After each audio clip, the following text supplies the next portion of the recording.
Hello everyone and welcome back to another video. It's been a long while now since UEFA Women's Euro was concluded.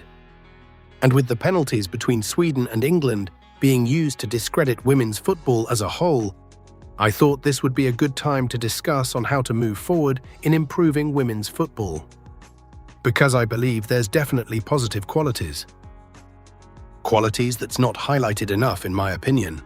Because there's no denying it, women's football are growing. That's not to say that women's football doesn't need improving in some aspects. So let's talk about it.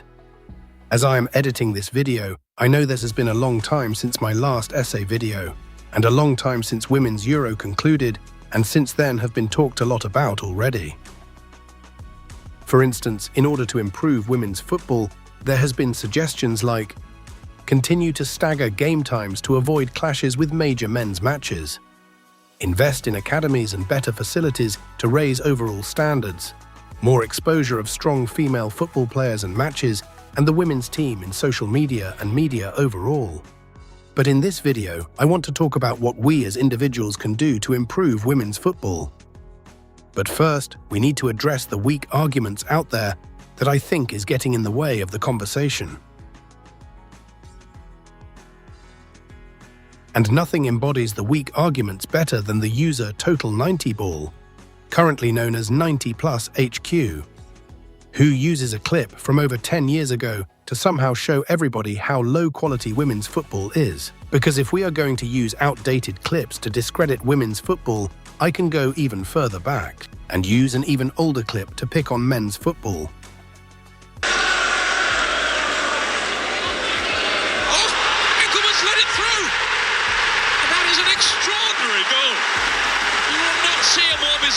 And that would have been just as misleading.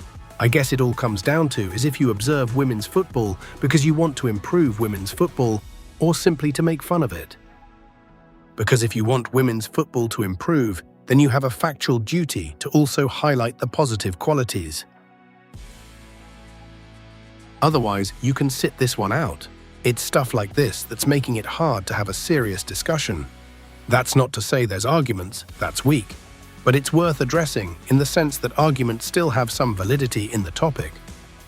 People don't tune into sports to be politically correct. They tune in to be entertained. Now, I'm not going to disagree with 90+ HQ per se. Entertainment is definitely in the mix. But it's not only a matter of entertainment, it's also a matter of loyalty. Although people partially tune in for entertainment, the fact of the matter is that people also attend games to support their teams and their clubs. Throughout history, supporters have attended home and away games despite the plummeting of the entertainment value. Supporters do not solely prioritize entertainment.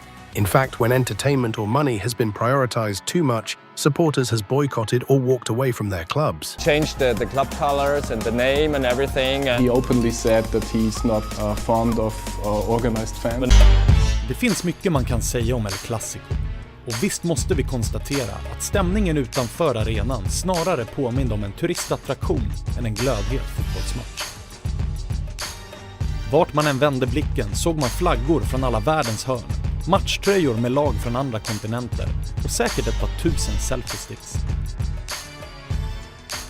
Detta är utan någon som helst konkurrens den moderna fotbollens flaggskepp. The best examples of when entertainment and money has been first priority is El Clásico and the Austria-Salzburg story. Two stories where entertainment is at the center of the game. Now, although there's surely room for neutral spectators who simply love the game and has no loyalty to any team, but the game should be prioritized to the loyal supporters, not tourists. 90+ goes on and argues that media overhype women's football, which makes me want to ask, everything comes down to this. Oh my goodness! Can I get the wheels in motion?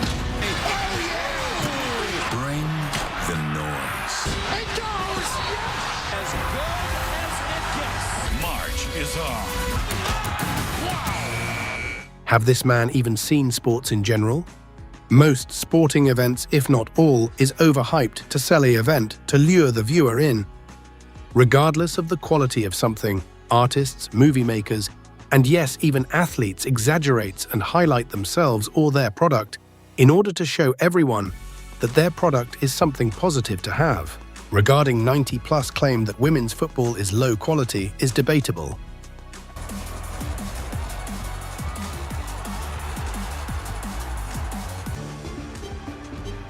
She's going to go for goal. Oh my goodness! Oh my goodness! As I have shown you before on this episode, there is definitely positive qualities in women's football. All of this to me begs the question, does 90+Q want women's football to succeed? Because I personally have my doubts. Now, to be clear, there is nothing wrong to criticize women's football as long as you are being constructive. But 90+Q seems to spend a lot of time talking primarily bad about women's football for the simple reason of getting views. Which is disappointing, because 90+Q does seem like a smart person who does occasionally make good points. Legia Warsaw brought only 700 fans to Stamford Bridge, and they drowned out 30,000 Chelsea fans for 90 minutes. But instead of using that intelligence for something constructive in the discussion about women's football, he instead throws it away for shaming women's football for likes. Such a shame. At this point in the video, I would like to clarify that this video is not meant to be the one thing that automatically solves all problems related to women's football. But in this part of the video, I would like to put forward some suggestions that we as individuals can do to strengthen women's football. So let's get started. First, if your football club has a women's team, I understand if it's not entertaining enough. The same way if floorball does not have the entertainment value enough to entertain you. But if your club has a women's team, pick 2 games to attend, 1 home opener, your women's team first game of the season, and 1 derby game.